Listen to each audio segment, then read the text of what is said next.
Seigneur soit béni, glorifié. Je suis heureux ce matin d'être parmi vous. Quand le frère m'a appelé, Samuel, et j'ai dit, oui frère, je viendrai faire la réunion. Et vous savez que quand dans une église on se sent bien, eh bien on est heureux.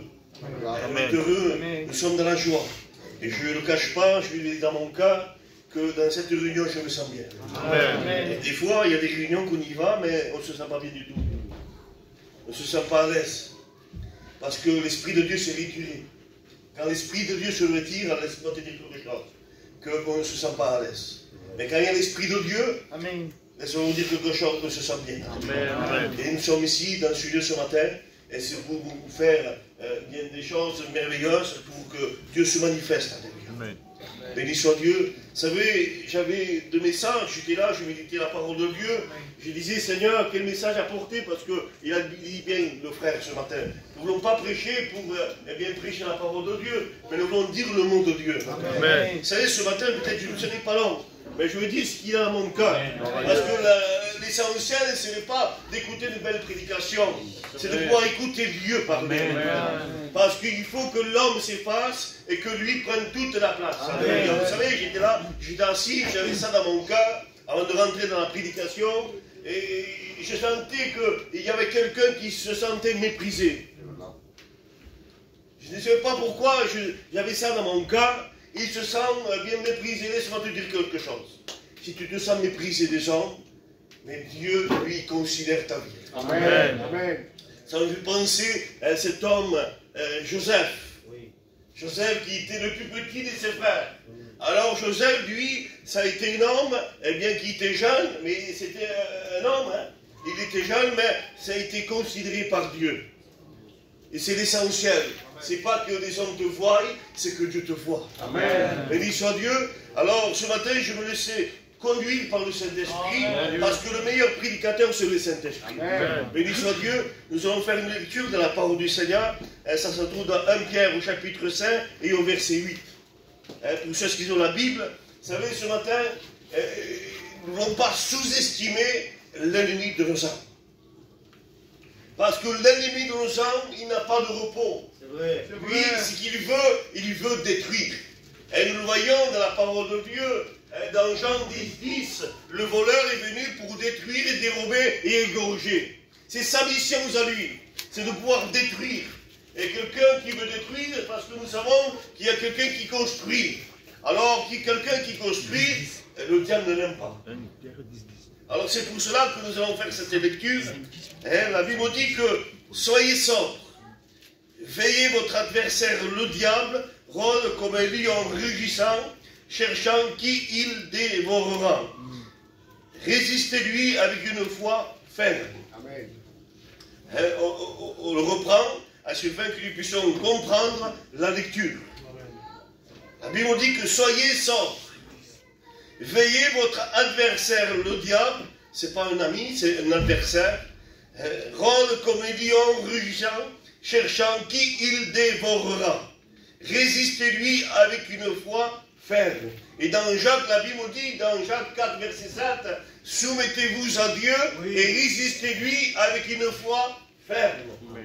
Nous voyons que dans ces versets que nous devons résister à l'ennemi de nos âmes. Et de pouvoir premièrement être sobre.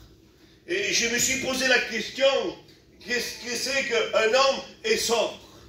Vous savez, quelqu'un qui est sobre, c'est quelqu'un qui est intelligent. C'est quelqu'un qui réfléchit. C'est quelqu'un qui a bien la tête sur ses épaules. Il sait quoi dire, il sait quoi répondre, il sait comment bien entreprendre les choses. Et quelqu'un qui n'est pas sobre, c'est quelqu'un qui bien, ne réfléchit pas, c'est quelqu'un qui part en guerre sans les armes de Dieu. Et aujourd'hui, nous voulons partir en guerre avec les armes de Dieu. Amen. Alléluia. C'est pour cela que la Bible nous précise, soyez sobres. Votre adversaire, le diable, rôde comme un lion rugissant. C'est-à-dire que c'est un adversaire. Et lui, il ne nous aime pas. Lui, ce qu'il veut, bien, détruire l'œuvre de Dieu. Et nous voyons depuis le commencement de la Genèse jusqu'à l'Apocalypse que le diable se déchaîne. Et quand Dieu va construire quelque chose, lui il est venu pour détruire. Il va détruire ce que Jésus construit. Mais laisse-moi te dire que le dernier mot, il s'appelle Jésus. C'est lui qui a toujours le dernier mot. Mais il faut être en lui. La Bible dit, si vous êtes au creux de sa main, qui pourra vous ravir? Et aujourd'hui, nous avons besoin de s'appuyer sur elle. Parce que sans elle, c'est de combattre sans armes.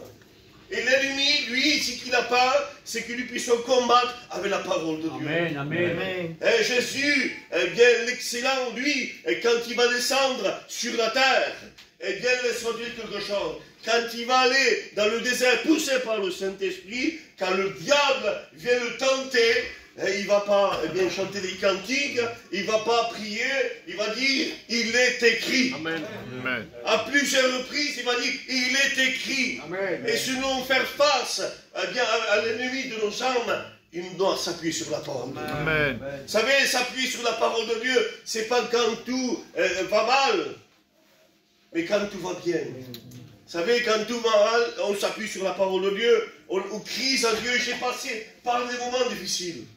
Et je me suis appuyé sur Dieu. Mais après, quand tout allait bien, laissez-moi dire quelque chose. C'est là le danger. On ne s'appuie plus sur la parole du Seigneur. Et au jour d'aujourd'hui, ce que nous voulons, nous, s'appuyer sur la parole de Dieu, tant qu'il va bien et tant que ça va mal aussi.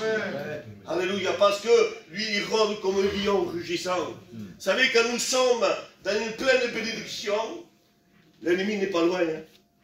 Quand nous sommes dans une pleine bénédiction, quand nous allons conquérir du terrain, le diable, lui, il va se déchaîner. Le diable, lui, ce qu'il va faire, il va rôder, il va, je pourrais dire avec Némon, il va visionner, avoir qu'il puisse avoir une faille, assurer que lui puisse rentrer et détruire ce que nous avons construit avec Dieu. Amen. Et c'est pour cela que la Bible précise, soyez sobres. Dans une pleine bénédiction, je peux te dire qu'il y a des choses qui se lèvent. Il y a des choses qui se lèvent. C'est quoi qui se lève? Eh bien, je pourrais dire, c'est la jalousie. Je peux dire aussi peut-être, la rancune. Je pourrais dire peut-être, moi je veux être le premier. C'est ça, la stratégie de l'ennemi. Lui, ce qu'il veut, détruire cela. Amen. Et ce qu'il va faire, l'ennemi, nous le voyons dans la parole de Dieu. Quand un peuple est uni, lui, ce qu'il veut, détruire le peuple qu'il se nie. C'est pour cela, au jour d'aujourd'hui, nous voulons être à la place de Dieu. Être à l'endroit de Dieu. Vous savez, lui, Jean le Baptiste, ça a été un homme, que ça a été choisi par Dieu. Et pourtant, Jean le Baptiste, il vient que ses parents étaient Zacharie. Et Zacharie, lui, c'était un homme qui était là, il servait le temple. Et pourtant, Jean le Baptiste, il va choisir, lui, le désert. Il va aller dans le désert. C'était le choix de Dieu. Lui n'a pas choisi le temple. Je peux te dire quelque chose. Il vaut mieux être dans le désert avec Dieu qu'être dans un temple sans Dieu. Je veux encore aller plus loin. Je préfère avoir aucune fonction avec Dieu qu'avoir une fonction sans Dieu. Et Jean le Baptiste était dans le désert. Il n'avait aucune fonction, aucun miracle il faisait, aucune guérison. Et pourtant Dieu était avec lui. Amen. Vous savez que quand Dieu est avec nous, qui pourra contre nous? Quand nous sommes à l'endroit où Dieu nous demande, Dieu est lui celui qui va nous approuver. Il est celui qui va toujours nous approuver dans tout ce que nous allons entreprendre. Parce que, vous savez, quand nous sommes pliés sur la parole de Dieu, c'est pour cela qu'il va dire, Josué, que ce livre de la loi ne s'éloigne point de ta bouche. Médite-le jour et nuit, Amen. Constamment. Et si nous voulons réussir dans notre vie, assurer que le diable ne puisse pas avoir accès dans notre vie, il faut s'appuyer sur la parole de Dieu. Amen. La Bible dit, ne donnez pas accès au diable. Vous savez, donner accès au diable, c'est de pouvoir être dans les choses que Dieu ne nous demande pas. Donner accès au diable, être dans l'endroit où Dieu ne nous demande pas. Et donner accès au diable, c'est de pouvoir faire des choses sans réfléchir. Et nous voulons plus que jamais bien se poser, être sobre. Alléluia. C'est pour cela que dans Éphésiens, il va dire, prenez toutes les armes de Dieu. La Bible dit, nous allons lire la parole de Dieu. Elle dit, au reste, fortifiez-vous dans le Seigneur, et par sa force toute puissante. Revêtez-vous de toutes les armes de Dieu, afin de pouvoir tenir ferme contre les ruses du diable. Vous savez, nous ne voulons pas prendre des armes si nous ne sommes pas fortifiés dans le Seigneur. Des fois on dit, prenons les armes de Dieu. Mais si tu n'es pas fort avec le Seigneur, tu vas prendre des armes et tu vas être dans l'échec. C'est pour cela que nous lisons la parole de Dieu, et c'est pour cela que nous voulons veiller, les frères, et nous voulons lire la parole de Dieu. Amen. Au reste, il va dire, ne prenez pas toutes les armes, il va dire, au début, il va dire, fortifiez-vous dans le Seigneur, et par sa force toute puissante. Et ensuite, il va dire, revêtez-vous de toutes les armes. C'est pour cela que on peut être dans le champ de Dieu, et si nous ne sommes pas armés de Dieu, eh bien c'est l'échec total. C'est pour cela qu'il faut se réfugier dans le Seigneur, et après ensuite, eh bien combattre, et prendre les armes. On ne peut pas bien combattre sans pouvoir bien se réfugier dans le Seigneur. C'est pouvoir consulter le Seigneur, de pouvoir dire, Seigneur, quelle est ta volonté? Qu'est-ce que je dois faire pour que tu puisses bien m'approuver dans les choses que moi je vais entreprendre? Amen. Parce que le combat, ce n'est pas avec la chair ni le sang, mais avec bien les dominations. Ce n'est pas un combat de dire, de venir à la réunion, de dire, parce que ce n'est pas un combat de venir à la réunion. Moi, je dis là, ce que je ressens dans mon cœur, ce n'est pas un combat de pouvoir chanter. Ce n'est pas un combat de pouvoir témoigner. Ce n'est pas un combat pour prêcher la parole de Dieu. Mais c'est un combat avec l'ennemi de nos âmes. C'est là, quand nous sommes rentrés dans le terrain de Dieu, quand nous pratiquons la parole de Dieu, c'est là que nous rentrons bien à l'adversaire. C'est pour cela que, mes amis, ce matin, nous voulons plus que jamais ne pas sous-estimer le diable. Nous voulons bien veiller jour et nuit, et bien tant que tout va bien et tant que tout va mal aussi. Ce n'est pas parce que nous sommes dans une pleine bénédiction que Dieu nous approuve, et bien que nous allons laisser la parole de Dieu de côté, laisser les armes de Dieu de côté. Et la Bible dit, prenez toutes les armes de Dieu. Parce que nous sommes au dernier jour, au dernier temps, où tout va mal. Malgré que nous sommes dans la pleine bénédiction, la Bible nous précise que tout va mal. Le diable se déchaîne. La Bible dit qu'il est animé d'une grande colère, sachant qu'il a peu de temps devant lui. Et aujourd'hui, nous ne voulons pas le sous-estimer, mes amis. Vous savez que le diable est tellement futile, il est tellement rusé, que lui, eh bien, ce qu'il veut, détruire, eh bien, l'œuvre de Dieu. C'est pour cela que ce matin, nous voulons rester éveillés et de s'appuyer sur Jésus-Christ. Parce que sans lui, la Bible nous dit que nous ne pouvons rien faire. Et nous avons besoin de lui. Chaque jour, constamment dans nos vies. Vous savez, ne prends pas une place que Dieu ne t'a pas dit. C'est ça. Alléluia. Je ne sais pas pourquoi je dis ça. Amen. Ne désire pas être toujours le premier. Ne désire pas toujours être à l'avant. Amen. Regarde tes frères plus grands que toi. Amen. Laisse de la place à tes frères. Amen. Parce que le combat, tu n'amèneras pas tout seul. Amen. Parce que quand tu seras face au combat, tu auras besoin de tes frères. C'est pour cela, des fois, il faut se tenir en arrière pour que les frères un peu soient en avant. Amen. Béni soit Dieu. Parce qu'il est bon, il doux pour les frères de demeurer ensemble. Et c'est là que l'Éternel envoie sa bénédiction. Je compare le roi David. Nous allons rentrer dans la pensée de Dieu. Ça se trouve dans 2 Samuel et au chapitre 21, verset 15. Nous avons l'histoire de David. Pourtant, David, ça a été un homme de Dieu. Il y avait Saül, le premier roi d'Israël. Mais lui, il faisait comme sa tête. Et pourtant, c'était le roi d'Israël.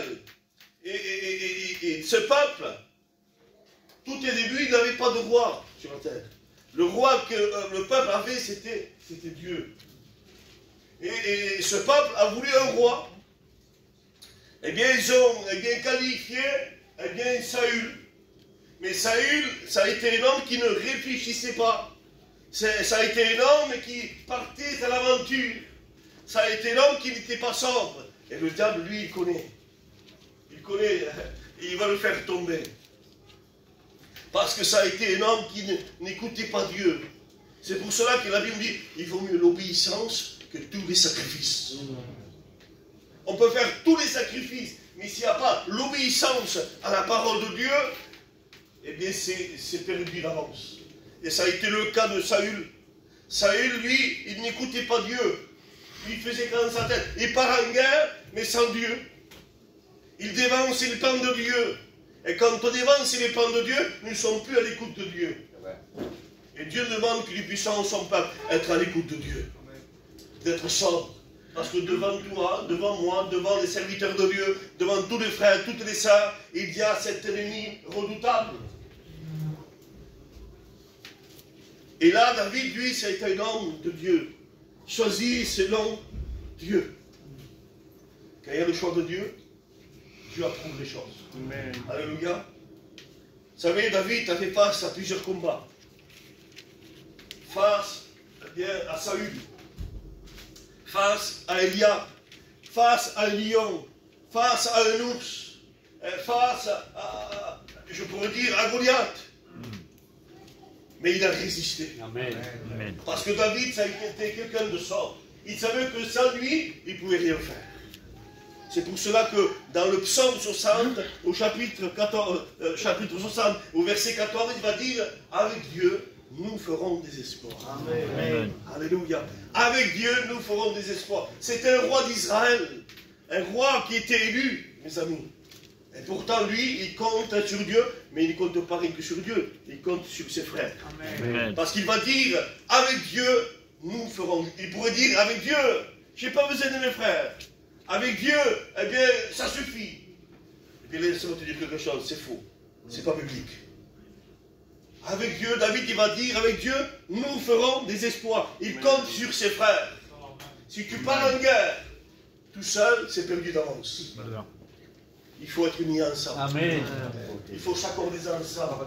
Alléluia. Ne méprisez aucun. Parce que, quand dit le frère Patrick, hein, si Dieu a permis qu'il soit ici, parce que c'est la volonté de Dieu. Amen. Alléluia. Parce que Dieu fait ce qu'il veut, quand il veut, où il veut. Amen. Et nous, ce que nous voulons, c'est travailler dans l'unité, mais aussi dans la diversité. Là, je lis la part de Dieu. Samuel, il est dans mon cœur, je le dis bien. Il était alésien avant, responsable. Il nous a fait énormément du bien par rapport au Covid. Il n'a pas pu rester. C'était au moment du Covid, mais on s'est réjoui avec Samuel. Parce que je vois un homme humilié. Amen. Un homme qui est là, qui aime travailler pour Dieu. Amen. Alléluia. Mais c'est un homme qui n'est pas le patron. Il reconnaît que le patron, il s'appelle Jésus. Amen. Méfiez-vous quand quelqu'un vous dit que moi je suis le patron. Que tout doit passer par moi. Méfiez-vous. Ça a été le cas de Saül. Mais David, lui, c'est un homme qui partage. Un homme qui compte sur ses frères. Un homme qui compte sur ses sœurs. Alléluia. Béni soit Dieu, parce que vous êtes bien considérés par Dieu aussi, les sœurs. Les frères, vous êtes considérés par Dieu. Et travaillons ensemble. Gardons les bons dépôts que Dieu nous a mis dans nos cœurs. Alléluia. Vous savez, je ne vais pas m'étaler, je vais dire ce que Dieu a mis dans mon cœur. Et dans 2 Samuel, au chapitre 21, verset 15, la Bible nous dit que nous allons faire des lectures. Les Philistins firent encore la guerre à Israël. David descendit avec ses serviteurs. David ne descend pas tout seul. David compte sur ses frères, sur ses serviteurs. Alléluia. Il descend avec ses serviteurs et ils combattirent les Philistins. David était fatigué. Aujourd'hui, qui n'est pas fatigué? On vient dans l'église, c'est vrai qu'on est là, mais on n'est pas fatigué des fois. Nous sommes dans un temps difficile, que nous sommes des fois fatigués. Alors, je sais que je suis de Lézignan, quand on va à Lézignan, des fois, eh bien, c'est difficile. Le matin, nous sommes fatigués corporellement, ça nous coûte. Mais là, David nous dit qu'il était fatigué. Il y a combien d'églises qui sont fatiguées aujourd'hui, qui n'arrivent plus à combattre. Et David, lui, était fatigué. Mais malgré sa fatigue, il était toujours au combat. C'est pour cela qu'il ne faut pas sous-estimer le diable. Un peu de sommeil, un peu les mains croisées. La Bible dit que la ruine te surprendra. Moi je dis un peu moins prier, un peu moins venir à la réunion, un peu moins lire la parole de Dieu. Laisse-moi te dire que c'est la ruine complète. Et là la Bible dit que, et Jésus Bénante, l'un des enfants de Rapha, eut la pensée de tuer David. Il avait une lance de poids de 300 cycles d'airain. Il était ceint d'une épée nain. Et je dis, mais non, moi j'ai médité un peu. Et ça veut dire que, eh bien, prise en captivité. Respiration. Conversion. Et j'ai médité, Seigneur, pourquoi, eh bien, ce nom veut dire prise en captivité. Parce qu'au jour d'aujourd'hui, l'ennemi, son rôle, c'est de prendre la personne, de le mettre captive, à ce fin qu'il ne puisse pas travailler pour Dieu. De le mettre prisonnier. Ah, Seigneur, il est dans la réunion, mais laisse-le un peu dans le coin. Laisse-le un peu prisonnier. Et ça, c'est le rôle de l'ennemi. Le rôle de l'ennemi, c'est dire, eh bien, laissons-le un peu de côté, veillons un peu. Mais tu le vois comment, ton frère? Tu le vois comme un frère, ou tu le vois comme un danger, ou une menace? Et Saül avait eh bien, ce désir en lui de pouvoir être dans ce trône, et pourtant, quand il voit David, il le voit comme une menace. Il le voit comme un danger. Parce qu'en lui, Saül, il n'est pas un homme qui est rempli de l'Esprit de Dieu. Et là, la Bible dit que David descendit avec ses serviteurs, il combattit les Philistins. David était fatigué. L'un des enfants eut la pensée de tuer David. Moi, je vous ai posé la question, pourquoi, eh bien, cet homme, qui est descendant de Goliath, c'est les frères de Goliath, si je ne me trompe pas, les frères, et là, il a eu la pensée de tuer, eh bien, David. Je dis, Seigneur, pourquoi il n'a pas eu la pensée de tuer, eh bien, les serviteurs? Parce que la cible, eh bien, de tout cela qui se prend au jour d'aujourd'hui, c'est les responsables. C'est celui qui est leader. Eh bien, quand on frappe le berger, les brebis se dispersent. Et c'est le rôle, parce que quand un berger établi par Dieu et qui a la pleine bénédiction, le diable, il est celui qui va faire guerre, premièrement, au celui qui est devant. C'est pour cela qu'au jour d'aujourd'hui, nous voulons entourer, nous voulons être ensemble, de pouvoir s'aider les uns et les autres. Amen. Alléluia. Et là, la Bible dit qu'il était ceint d'une épée neuve. Abishai, fils de, vint au secours de David, frappa le Philistin et le tua. Alors les gens de David jurèrent en lui disant, tu ne sortiras plus avec nous pour combattre, et tu n'atteindras pas la lampe d'Israël. Et il y eut encore après cela une bataille à Gob avec des Philistins. Alors Sibécaï tua Zaph, qui était un enfant de Rapha. Et il y eut encore une bataille. Vous savez la persistance de la guerre de l'ennemi, il ne se relâche pas. Nous voyons aussi la parole de Dieu qu'il persiste à faire la guerre. Il ne se relâche pas à faire la guerre. Mais je bénis Dieu parce que eh bien, cet homme David était plein de Dieu. Il savait combattre. C'est un homme sobre et irréfléchi. Église de Dieu. Si tu veux combattre face eh bien, à tes problèmes, ou je ne sais pas, à ce qui se passe devant toi, tu dois compter sur l'Éternel. Tu dois compter sur tes frères. Tu dois compter sur tes sœurs. Ne pars pas en guerre tout seul, toute seule. Tu as besoin de tes serviteurs. Tu as besoin eh bien, de chacun de tes frères. Tu as besoin de tes sœurs qui sont à côté de toi. Alléluia. Parce que le diable, lui, ce qu'il veut, eh bien, détruire. Quel dommage. Parce que j'ai vu des églises, moi. J'ai vu des églises qui étaient pleines. À Lézignan encore bien. À Lézignan, l'église pleine. Pleine à craquer. Bénédiction totale. Mais quand on se relâche un peu, c'est la guerre, c'est la ruine totale.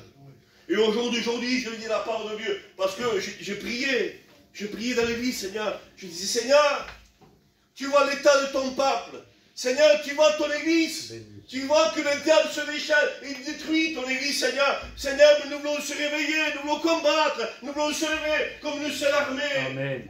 Et j'ai prié comme cela.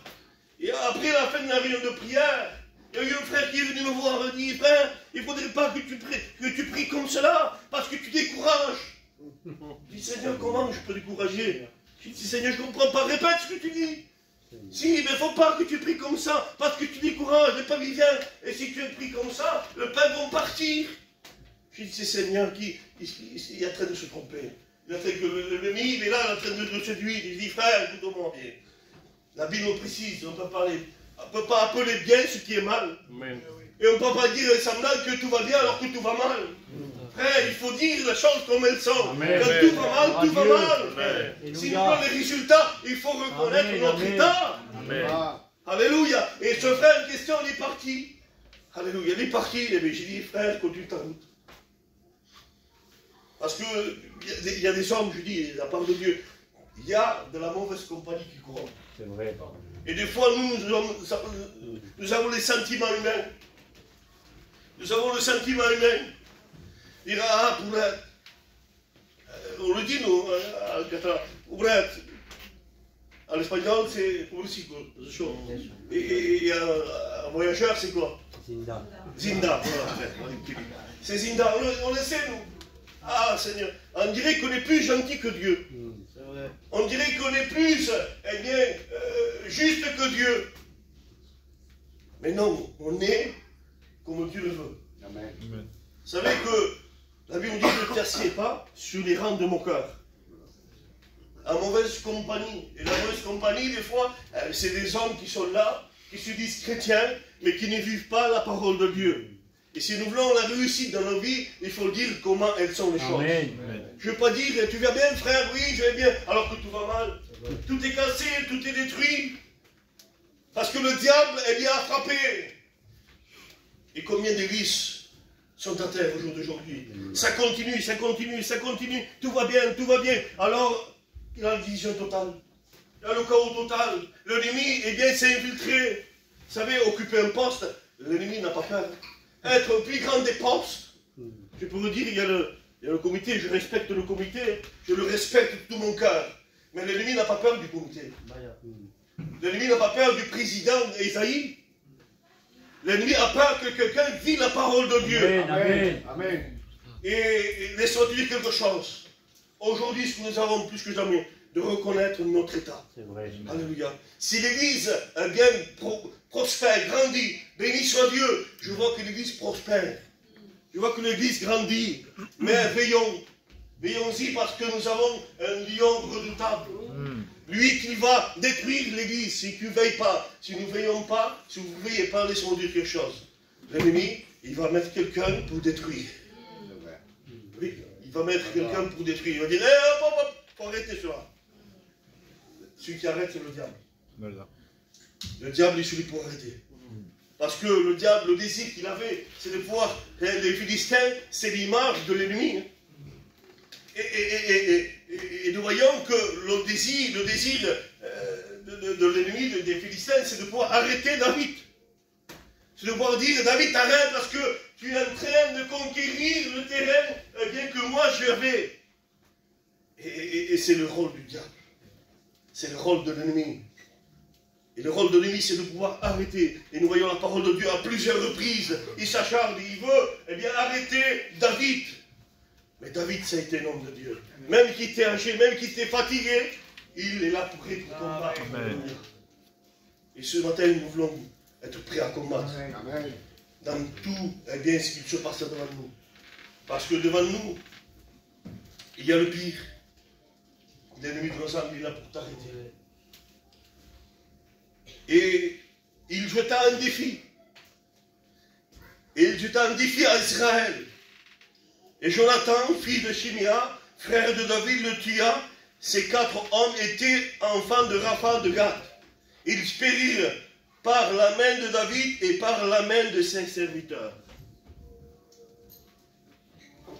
Nous voyons à la fin de l'histoire que la victoire, c'est David qui la remporte. Malgré que l'ennemi s'acharne, malgré que l'ennemi il veut bien l'atteindre, mais David, ça a été un homme sobre, un homme sage. Il fait les choses comme Dieu le demande. Il ne rejette pas les serviteurs, il ne rejette pas ses frères. Il a besoin de ses frères, David, lui. Il ne va pas en guerre tout seul. et ce que nous avons besoin. On ne part pas en guerre tout seul, frère. Soyons sobres, soyons ensemble, restons ensemble, restons unis, parce que l'ennemi de l'ensemble, il viendra pour détruire. Il viendra pour détruire. Je le dis de la part de Dieu, je le sens dans mon cœur, parce que c'est la vérité, c'est biblique. Quand, eh bien, une église grandit, eh bien, le Seigneur dit que le diable, il n'est pas loin, il viendra détruire. C'est vrai. Ce matin, Église de Dieu, le message que Dieu a mis dans mon cœur, c'est ce message. Amen. Alléluia. Veillons-y, mes frères. Soyez sobres. Parlons moins, faisons plus. Amen. Il vaut mieux l'acte que 1000 paroles. Amen. Parce que des fois, les paroles sont là, mais il n'y a pas l'acte. Il vaut mieux les actes, mes frères. S'il faut prier moins, prions moins. Mais soyons de ces hommes ou des femmes qui sont là et qui démontrent leurs actes. Que nous puissions compter sur les frères, que nous puissions compter ensemble. Église de Dieu, je dis la part de Dieu, et je termine.